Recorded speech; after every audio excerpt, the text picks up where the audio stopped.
El Centro de Investigaciones Culturales Mariano Picón Salas del Instituto Pedagógico de Caracas, junto al Centro Nacional de Investigación y Formación en Educación Indígena, Frontera y Afrovenezolanidad de la Universidad Nacional Experimental del Magisterio Samuel Robinson, acompañado por la Universidad Popular del Ambiente Fruto Vivas, la Universidad Nacional Experimental de la Gran Caracas, la Universidad Nacional Experimental de las Artes, el Centro Nacional de Historia y Fundambiente, le dan la bienvenida al diálogo transdisciplinario El Esequibo es Nuestro al doctor Manuel Carrero. Gracias por su participación. Adelante, lo escuchamos. Muy buenas tardes, soy el profesor Manuel Carrero, profesor jubilado de la UPEL, JM Ciso Martínez. Actualmente me desempeño en el doctorado del Centro Nacional de Historia, en la maestría del Instituto de Altos Estudios Diplomáticos Pedro Gual, y además soy coordinador de investigación en la Escuela Nacional de Administración y Hacienda Pública. Bueno, de acuerdo a lo que he hablado con la profesora Noemí, a mí me parece que es necesario lo que todo el mundo está haciendo, pero a ver, hay quienes dan conferencias y abordan el problema bajo el supuesto de que todos conocemos o de que todos tenemos algún conocimiento del problema del Esequibo. Y hay otros que hablan desde el punto de vista jurídico que realmente se hace muy complejo. Pero para un muchacho de bachillerato, por ejemplo, o para un estudiante de pregrado en la universidad, se hace sumamente difícil, porque uno como profesor, pues en realidad parte de ciertos presupuestos de que se tiene conocimientos, pero no es así. Y no hay en Venezuela, digamos en términos generales, una literatura adecuada, debidamente adecuada para comprender el problema de manera coherente, llana, sencilla. Yo tengo a la mano aquí, por ejemplo, trabajos que son excelentes, pero que son libros que o son caros, o son muy extensos, o no se consiguen, porque son ediciones ya de hace muchos años. Y el Estado venezolano, hablo del Estado, no del gobierno, el Estado venezolano, con los límites nuestros, ha ocurrido como con el petróleo. Aquí el petróleo he insistido yo y entregué hace mucho tiempo un pequeño proyecto al Ministerio de Educación para que se enseñe sobre el petróleo desde cuando el niño está en la formación del preparatorio, en la educación básica, en el bachillerato. Todo el mundo come, vive, habla del petróleo, pero realmente es una situación difícil para un muchacho de bachillerato e inclusive para un licenciado comprender el problema del petróleo. Entonces también es un problema difícil comprender el problema de los límites. Yo tengo a la mano uno de los buenos libros que se han escrito, digo buenos por completo y por la data que tiene, que es el del coronel Pompeyo Torrealba, a un siglo del despojo, del despojo del Esequibo, la historia de una reclamación. Pero es un libro que es sumamente costoso. Costoso, yo no voy a decir cuánto vale porque yo no sé cuánto vale ahorita, pero muy poca gente lo puede comprar por el costo que debe tener. Tengo también a la mano el libro de Don Dolphy Gudat, El Águila y el León, el presidente Benjamin Harrison y la presidente de Estados Unidos, y la mediación de los Estados Unidos en la controversia de límites entre Venezuela y la Gran Bretaña. Tengo a la mano también el trabajo que trae un prólogo de Armando Rojas, el trabajo de la Academia Nacional de la Historia. Los papeles de Alejo Fortique, que es extraordinario por la documentación que trae. Tengo a la mano también el trabajo del cuadernos de Lagobén, Historia de las Fronteras de Venezuela, que fue hecho por Manuel Donigi y el padre Herman. Esos fueron trabajos de colección y trabajos de poca difusión, digamos, porque se consiguen en una biblioteca. Un trabajo muy bueno de Simón Alberto Consalvi, buenísimo, buenísimo, que es el Gruber Cleveland y la controversia de Venezuela, la Gran Bretaña, la historia secreta. Trabajo que realmente es poco conocido, entre otras cosas porque creo que el editor fue el mismo Simón Alberto Consalvi y no sé pues si eso tuvo gran difusión. Otro trabajo, un trabajo que realmente vale la pena y más bien está en este sentido, digamos, de tener un trabajo de carácter cronológico y sencillo en la prosa, y acompañamiento de mapas de César Rondón Lovera. Falleció hace tiempo, era un diputado del Congreso Nacional. El título es Desde el Orinoco hasta el Esequibo, crónica en grado elemental. Un trabajo de un abogado, Rafael Sureda Delgado, no sé si está vivo, pero es extraordinariamente bueno por la documentación y por los gráficos que trae. Venezuela y Gran Bretaña, historia de una usurpación. Eso lo publicó la Universidad Central de Venezuela en 1980. No sé si tiene más otras editoriales. Y un trabajo de uno de los participantes, de los causantes de este problema que le ha causado a Venezuela dolores de cabeza, el presidente del tribunal, Federico Martens. El título es Rusia e Inglaterra en Asia Central. Importantísimo ese libro, no sé quiénes lo conocen, pero es un trabajo donde queda despejado los compromisos del tribunal y fundamentalmente de Martens en la entrega de la Guayana, del territorio que nosotros reclamamos como nuestro, cómo fue entregado, cómo se le entregó a Gran Bretaña. Voy a tratar de hacer lo que a mí me parece que debe ser el objeto de mi participación, que es una especie, yo creo que acierto al llamarla una cronología razonada, pero para que el oyente, fundamentalmente el muchacho de bachillerato y también un estudiante de pregrado, tenga digamos que tenga una visión de conjunto de los grandes hitos, no esa profundidad, es para que pueda acceder en términos generales sobre el problema. Voy a dejar esta primera parte hasta aquí y lo continúo en la siguiente. Bueno, segunda parte de mi intervención. Pudiera comenzar preguntando o planteando una cuestión. ¿Y cuándo comenzó todo este problema? Bueno, muy sencillo. Este problema comienza cuando llega los navíos de Colón aquí, no, aunque parezca mentira, porque es que llega y de una vez las tierras que Colón le entrega al rey como de su propiedad, a los reyes de Castilla y Aragón, inmediatamente despiertan la voracidad de las potencias europeas. Entonces viene el conflicto con Portugal, viene el reparto por la línea por el meridiano, la raya que traza de polo a polo, de norte a sur y de sur a norte, que trazan en Tordesillas, y el mundo todo eso queda repartido. El mundo nuevo, vamos a decir lo que se llamó el mundo nuevo, este continente y estas aguas, estos mares, estos océanos, quedan entonces repartidos entre dos grandes potencias del mar, como eran Portugal y España. Portugal ya había navegado en las aguas del océano Atlántico, a 1420 y tanto, había ya descubierto a las islas, las Azores y posteriormente Madeira y las Azores.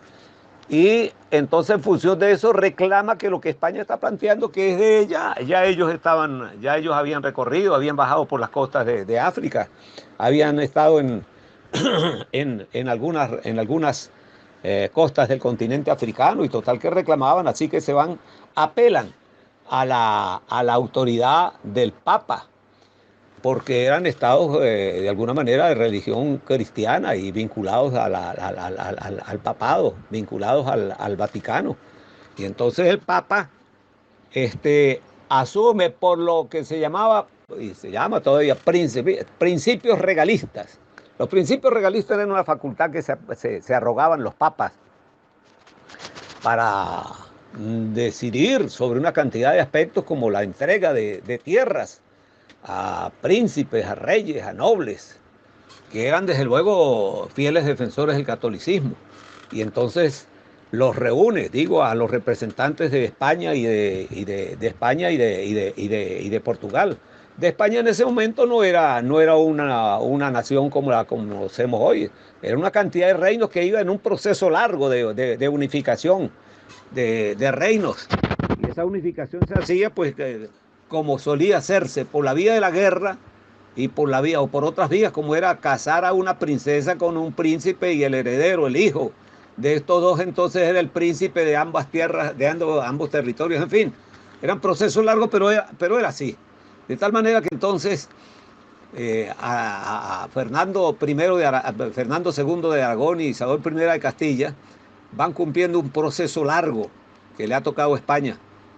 Y luego, pues por un lado eso y por el otro lado que era la ocupación de España por los musulmanes, de tal modo que entonces ese reparto que se hace allí funciona realmente para España y Portugal, pero inmediatamente las otras potencias, las potencias como Inglaterra, como Francia, como Holanda no era una potencia militar, pero Holanda fundamentaba su poderío en, en la enorme cantidad de barcos para el transporte de comercio. Uno dice Holanda y realmente debe decir Países Bajos. Holanda es, creo que ahora hace poco, el año pasado, terminan de oficializar que el nombre, el año pasado, 2019, que el nombre oficial es Países Bajos. Bueno, ese siempre ha sido una cantidad de provincias allí que están en las bocas del Rin y que siempre fue un país aduana, cuya vida financiera y fiscal pues ha sobrevivido, ha pervivido es por los enormes ingresos, tanto de ingresos para el centro de Europa como ingresos por vía de impuestos, por la salida de todos estos principados y de todos estos territorios que están dentro de Europa y salen por allí por las tierras bajas de lo que nosotros comúnmente conocemos como Holanda. Entonces, estas potencias entran en conflicto. Ni España ni Portugal tenían, pero ni de distante, ni de muy lejos, tenían la preparación para organizar y defender y administrar esta porción enorme de tierras. De tal modo que entonces, ¿qué es lo que sucede? Que a lo largo del 1500, Portugal, Inglaterra, quiero decir, perdón, Francia, Inglaterra, Holanda y otros, y en eso también quiso entrar la Rusia zarista, en una competencia para venirse a América a ver por dónde se metía, y en efecto se metieron, como nosotros sabemos, todas esas islas del Caribe. Bueno, ahí está desde Dinamarca, está Inglaterra, está Francia, está, en fin, todas esas islas donde España no podía cuidarlas, pues se fueron asentando allí llegando primero como apostaderos, como descanso, como arreglo de naves, y allí se fueron quedando, y así entonces aparecen toda una cantidad de banderas de los reinos que eran competidores de Francia, de Portugal y España, y se fueron asentando y fueron fundando allí sus colonias, sus colonias, y después entraron en una situación de reclamo.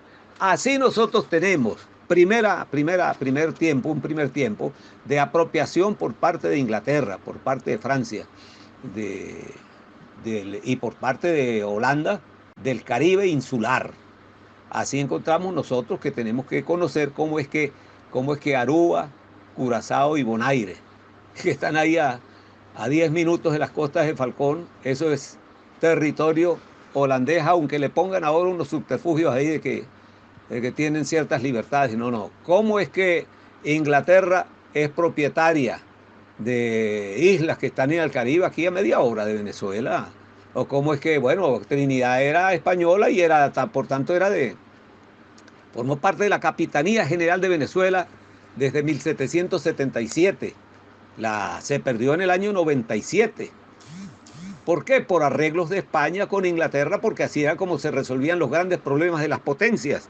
Esos grandes problemas los resolvían sobre una mesa donde ponían un mapa, y yo te doy por aquí, tú me das por aquí, te doy qué, te doy una isla, te doy una península, tú me das un paso libre, me dejas usar este puerto, te doy este territorio, tú me das esta parte, y así era como se arreglaban los grandes problemas de las potencias colonialistas.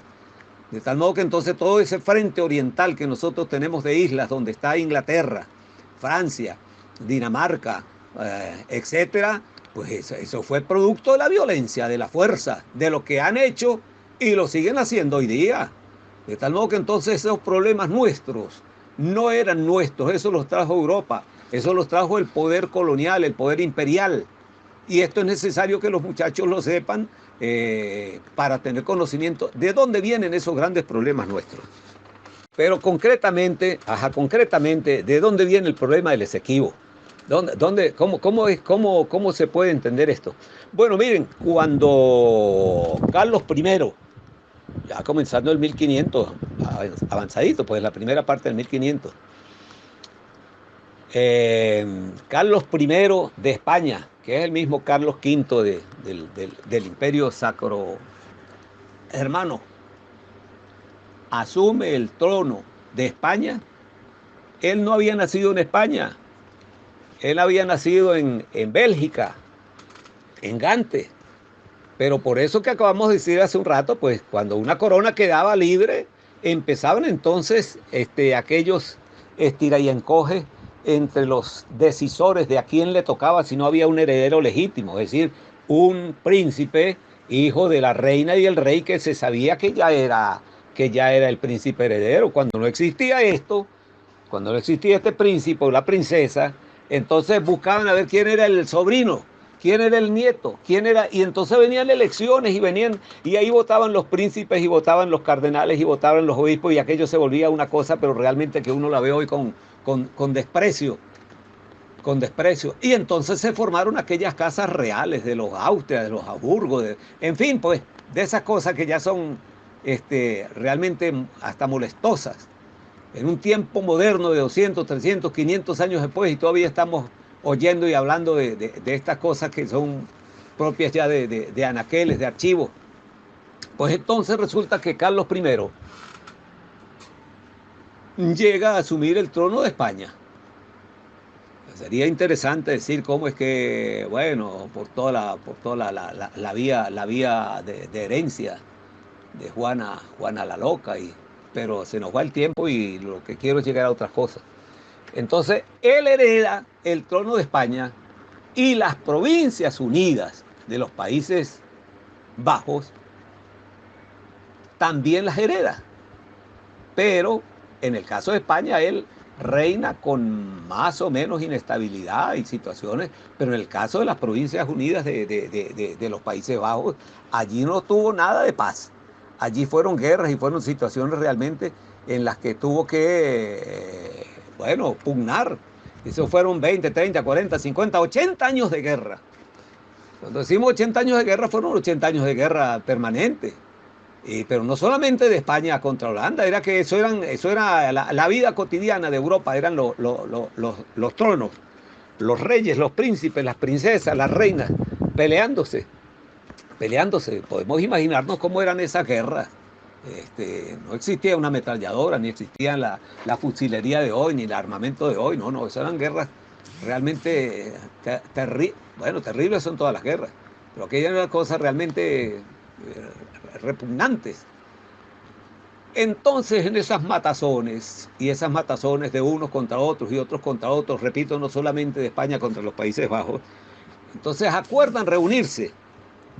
En 1648 se hace entonces el Tratado de Westfalia, a donde van una cantidad de gentes, representantes de los distintos tronos, representantes de las distintas coronas y de las distintas casas reales. Y entonces allí acuerdan una cantidad de aspectos, terminar las guerras, respetarse de los territorios, tener una cantidad de símbolos representativos de cada reino, en fin, nace lo que se llama en la historiografía jurídica que trata sobre ese aspecto, nace el Estado moderno. Y entonces, en el marco de esos acuerdos, España le reconoce a los Países Bajos, es decir, a Holanda en 1648, repito, le reconoce la independencia. Mientras tanto, debemos pensar en algo importante, que es que habíamos dicho que en el contexto del siglo XVI, es decir, en el 1500, y en el siglo XVII, en el 1600, las potencias de Europa se abalanzaron sobre el territorio que España reclamaba como suyo. Y entonces así se fueron estableciendo, dijimos, en el Caribe, así se fueron estableciendo en Haití, así se fueron estableciendo en Jamaica, así se fueron estableciendo allá en el recodo del norte de Guatemala, y así se fueron estableciendo entonces poco a poquito, en las costas en las costas norte de lo que hoy es el Brasil, concretamente en las bocas del Esequibo, del Demerara y de otros ríos importantes del norte del territorio que hoy, repito, pertenece a Brasil.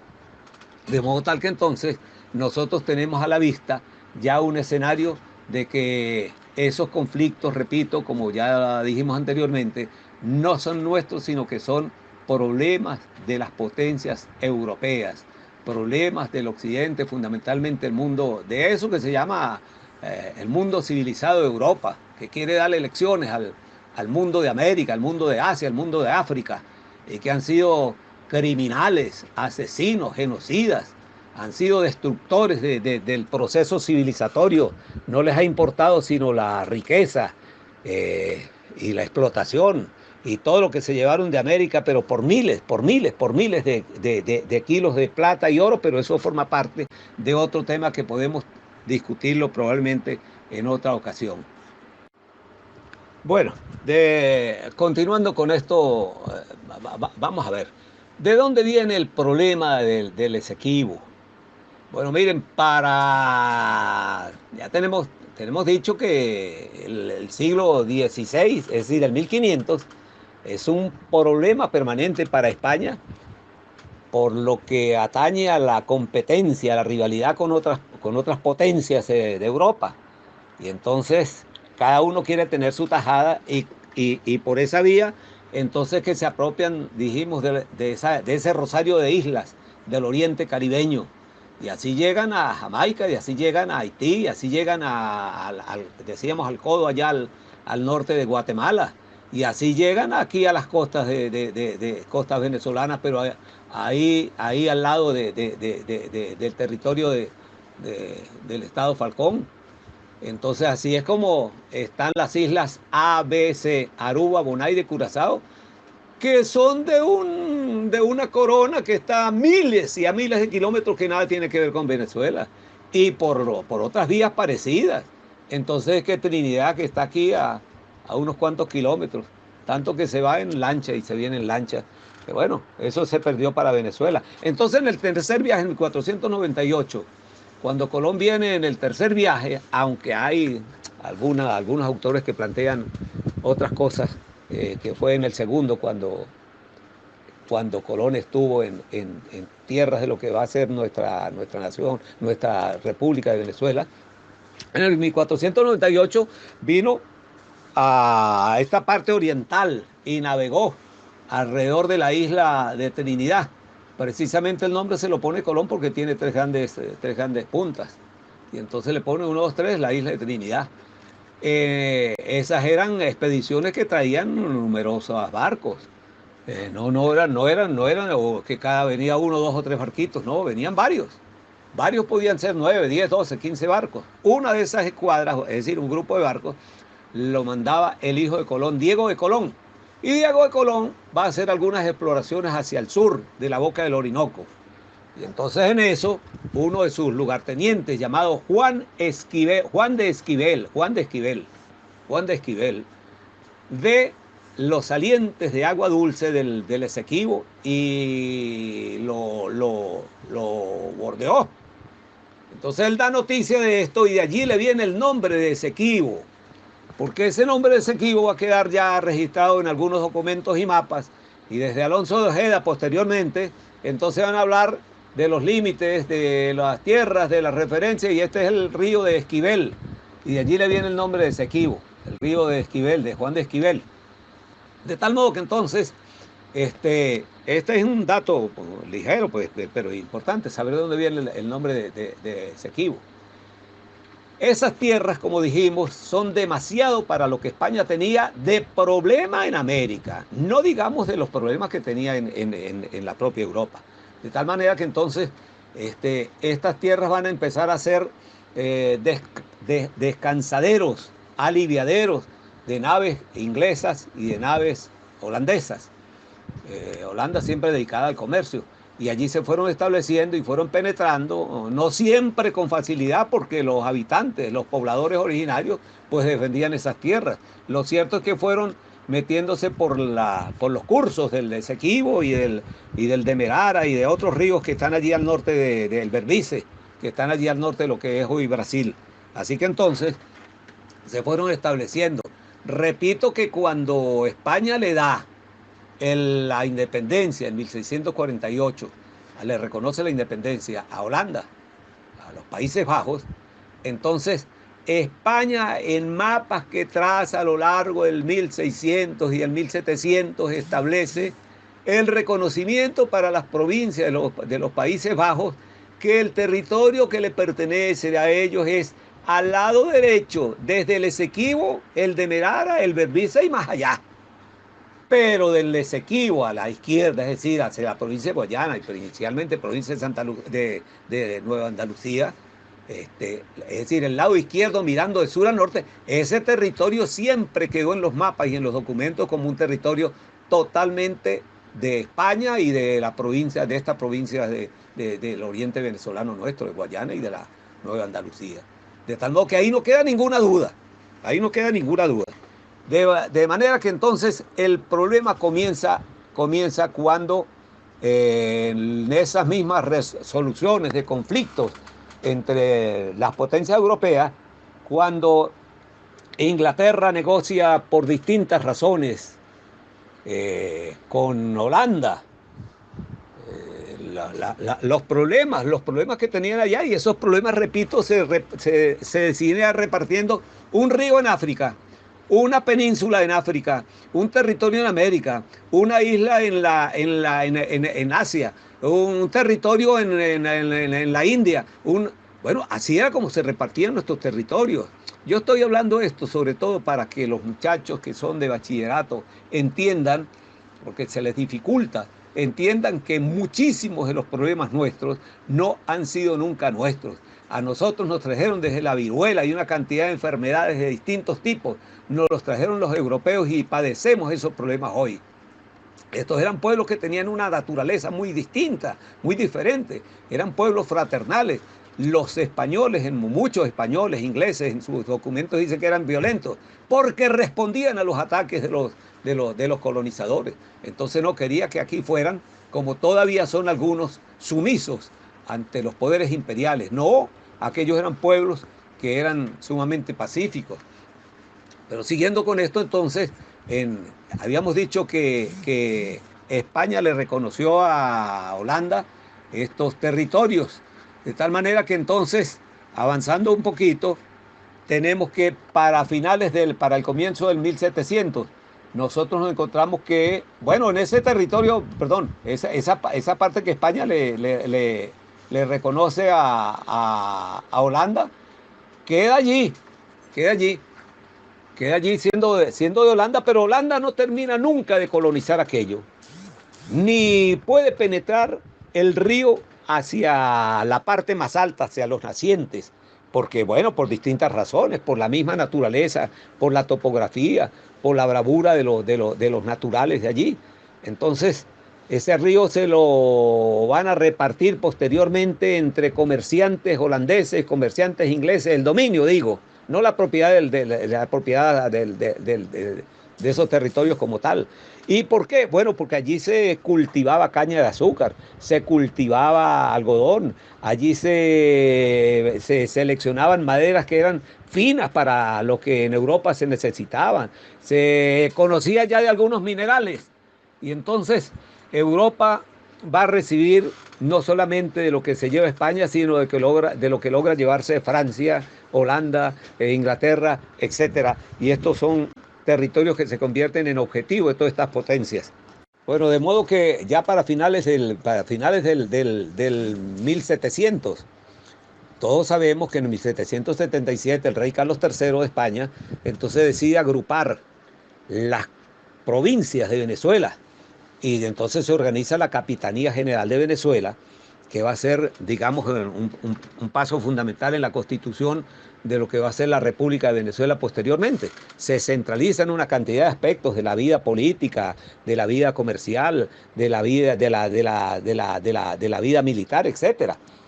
Cuando en 1810 se rompe con la dependencia de España, entonces los hombres y mujeres que dieron la vida, que iniciaron la vida soberana, se encuentran con la necesidad de soportar eso en la Constitución.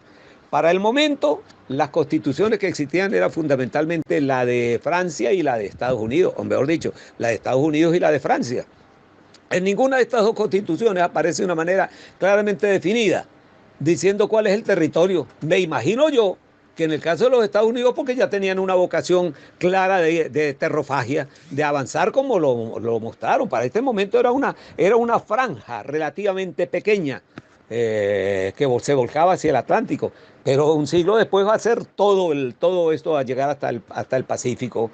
Y Francia daba por hecho que su territorio en Europa todo el mundo lo conocía, de tal manera que entonces en nuestra Constitución no aparece señalada claramente en la de 1811. En la del 21 sí, en 1821 el artículo 6, la Constitución de Colombia, la que da origen a la República de Colombia, la Gran Colombia, pues.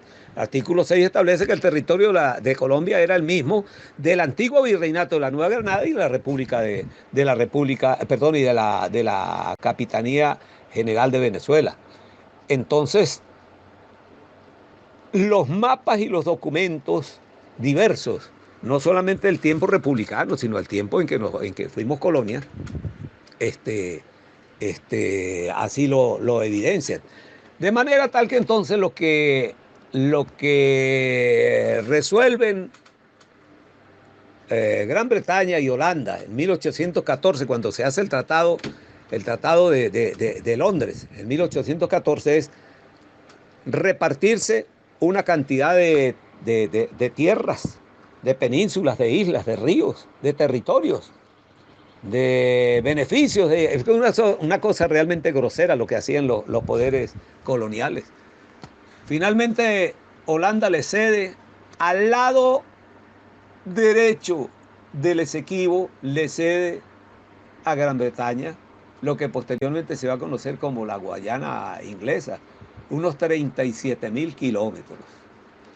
Pero para el poder y la voracidad, la avilantez de Londres, de la corona inglesa, esos 37.000 kilómetros, al rato, pues ya se habían agarrado una parte importante de tierra adentro, es decir, hacia los nacientes del Esequibo, pero también de tierra perteneciente a Venezuela. Ahí viene un proceso con la línea Schomburg.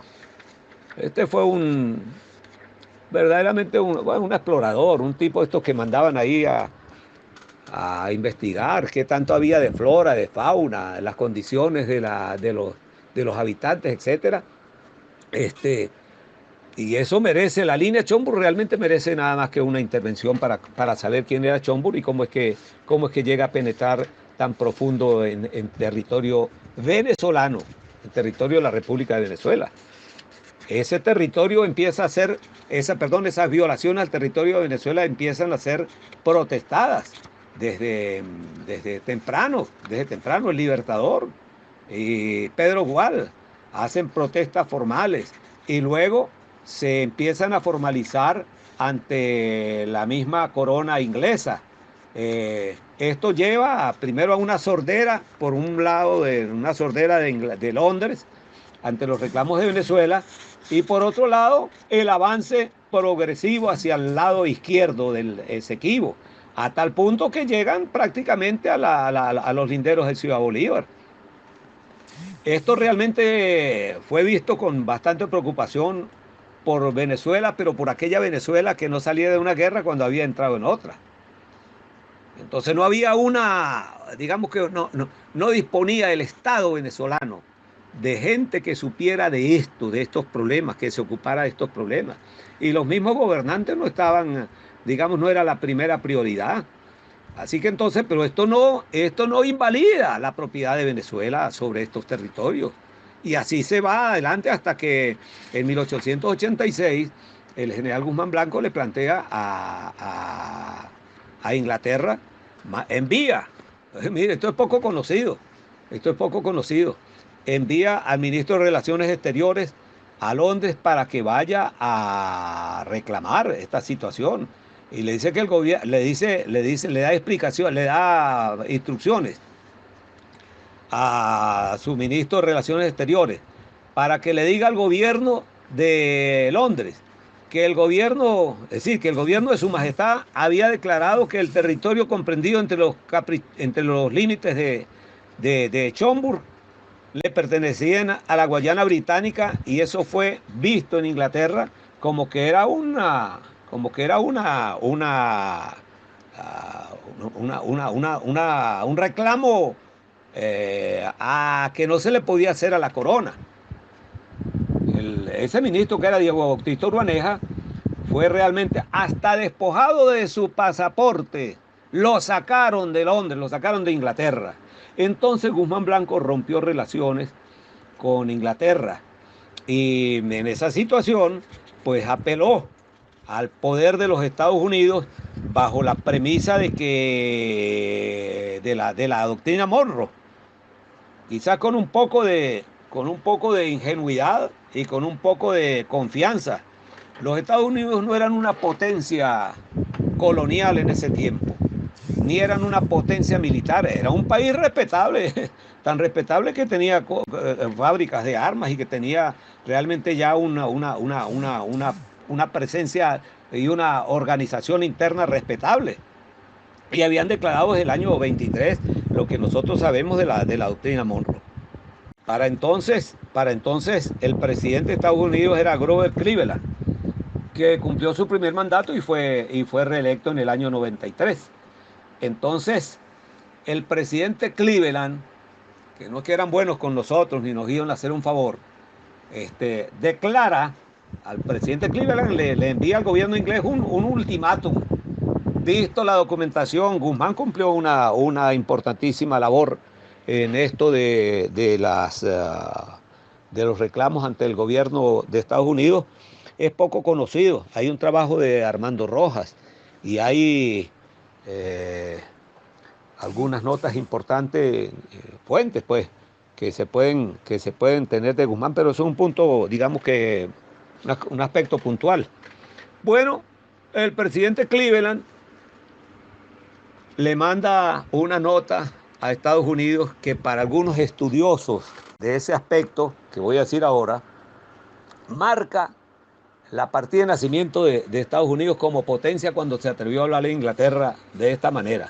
Le dice el presidente Cleveland al gobierno de su majestad, le dice, de no aceptar el gobierno, porque es que Venezuela había buscado mediar con Londres.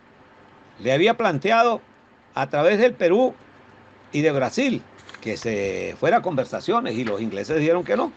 Y entonces le plantearon que fuera el Papa. Inglaterra dijo que tampoco, que no tenía nada que ver con eso. Entonces cuando le llevan a Cleveland, le lleva a Guzmán Blanco, estos razonamientos le dice Cleveland al gobierno de su majestad. De no aceptar el gobierno de su majestad el arbitraje propuesto por Venezuela en 2 ocasiones, nuestro gobierno, es decir, el de Cleveland, nuestro gobierno considerará concluidas las gestiones de mediación y romperá toda relación diplomática con el Reino Unido e Irlanda del Norte. Entonces Inglaterra cedió al arbitraje. Cedió al arbitraje y estableció una cantidad de condicionamientos, que Venezuela no podía estar allí, no podía participar como parte activa, pues, de las conversaciones. Tal manera que estamos hablando ya del año 96, 97. Entonces se establecen las reglas vamos a decir, las reglas de juego. Y Venezuela contrata al expresidente de Estados Unidos, Benjamin Harrison, que había sido un general de la guerra civil. Perdón. Y Benjamin Harrison conforma un equipo en el que estaba un ingeniero norteamericano, joven, Severo Malet Prevost, hijo de una mexicana y de un norteamericano. Hablaba muy bien el castellano. Y preparan entonces el equipo y hacen el estudio de toda esta situación. Y se van entonces a Londres, perdón, a París. Se van a París para cuando se va a iniciar el debate de la situación. Creo que empiezan a debatir por ahí como en el mes de mayo o junio. Lo que se llevó a cabo en París no lo vamos a hablar ahora porque eso es una cosa realmente que merece, que es necesario, que es digno de tratar en una parte, porque aquello fue una cosa descarada. Allí Inglaterra, Estados Unidos y Francia se pusieron de acuerdo para robarle porque no se puede decir, en estas cosas uno debe ser muy claro. Ese lenguaje diplomático no es el mío en este momento. El lenguaje diplomático encubre toda una cantidad de cosas. En vez de decirle que robó, dice erradamente ha tomado lo que no le pertenece. Bueno, señor, eso no. Confundió los papeles suyos con los que le correspondían. De esas cosas así que son realmente pues de esa naturaleza. Bueno, allí sencillamente Inglaterra, Estados Unidos, Francia y Rusia se pusieron de acuerdo para despojar a Venezuela de casi 160.000 kilómetros, 159.000 y tantos kilómetros de toda la franja del lado izquierdo del río Esequibo. Cada uno aspiraba ahí. Y Estados Unidos, Inglaterra, la Rusia zarista que tenía intereses en el Asia Central. De eso, repito, escribió Federico Marten, presidente de ese tribunal. Escribió un libro que se llama Rusia e Inglaterra en Asia Central, que lo editó la Presidencia de la República en 1981. Trae una cantidad de mapas y trae pues toda una información en la que se ve cómo se repartieron esos territorios de Venezuela. De tal modo que entonces ese territorio quedó allí cautivo de Inglaterra, despojada Venezuela. Severo Mallet Prevost escribió un memorándum, una especie de corta memoria en la que narra cómo se llevaron a cabo las discusiones y cómo aquello fue un descarado robo. Pero lo escribió y se lo entregó a uno de sus asistentes para que lo publicara cuando él muriera. Ese documento fue publicado en 1940, después de que muriera, una cantidad de años, no recuerdo ahora. Entonces lo publicó uno de los asistentes, de los que formaban parte del bufete de Severo Mallet Prevost. Y creo que fue en el año 41 cuando ese documento fue publicado. Y entonces en Venezuela, en el mundo, se supo cómo 4 potencias rateras, ladronas, se robaron el territorio de Venezuela. Venezuela entonces protestó, empezó posteriormente y empezó un proceso largo que ha tardado y que tomó a partir de los años 60 con un discurso, creo, de Marco Falcón Briceño en la ONU, donde hacía la denuncia de cómo Venezuela había sido despojada y empezó entonces esta parte nueva del proceso. De esto hay mucho para hablar y sobre todo para hablar de los jóvenes que están en proceso de formación. Pero hay aquí la guinda de lo que yo puedo decir ahora porque ya llevo un rato largo.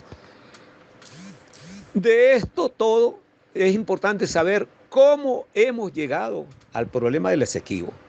Pero de eso no tiene ya ninguna importancia jurídica, porque en el año 66 Inglaterra, la representación de Guayana, que no era una colonia inglesa, pero ya Inglaterra había anunciado que le iba a dar la independencia. Entonces un representante de Inglaterra, otro de Guayana y otro de Venezuela, acordaron en Ginebra, de decir, reconociendo que había sido una situación realmente ilegal todo aquello, que ahora iban a una conversación donde se iba a resolver el problema, era mediante la conversación directa y sin la intervención de terceros entre la República Cooperativa de Guyana y la República Bolivariana de Venezuela. Más nada. Ni la ONU, ni tribunales de La Haya, ni tribunales de París, ni de Londres, ni de Washington, ni de Caracas, ni nada. Una conversación entre los representantes de ambas repúblicas. Esa es la situación que nosotros tenemos. Esa es la situación para nosotros legalmente. Eso es lo que nosotros tenemos. A partir de ese documento, que tiene creo 8 artículos, a partir de ese documento que nosotros debemos fijar la estrategia del reclamo de lo que nos pertenece histórica y justicieramente como territorio nuestro al lado, a que nosotros lleguemos a acuerdos, que le cedamos una parte, que le demos privilegios de navegación, de comercio, eso es otra cosa, pero ese territorio es jurídicamente nuestro. De lo anterior al año 66, toda esa documentación quedó para los archivos. Hay que partir de la besanía, del robo que Inglaterra le hizo a Venezuela tras la componenda con los jueces que constituyeron el tribunal. Entonces, para nosotros, repito, es a partir del Acuerdo de Ginebra y del protocolo de Puerto España, que es el que dice cómo tenemos que hacer. Pero no tenemos más nada que apelar a aquello de allá del 99, el laudo de París, ni nada de eso. Eso es fundamental.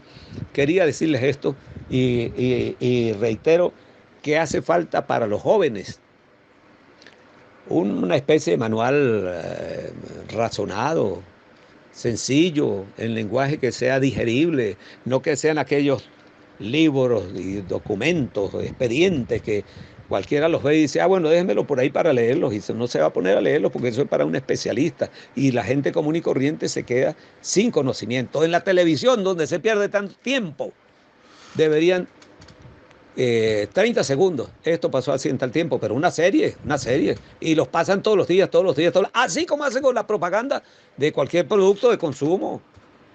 Cualquier producto de consumo. En un tiempo fueron de cigarrillos, de licores, pero después fue de cornflakes, después fue de otras cosas que todos los días, y 5 o 8 propagandas, hasta que la gente los inducen al consumo de eso. Pues que nos pongan todos los días, sobre las fronteras de Venezuela. Muchísimas gracias. Ya concluida la oratoria, los invitamos a enviar sus preguntas y comentarios para desarrollar la interacción del conversatorio.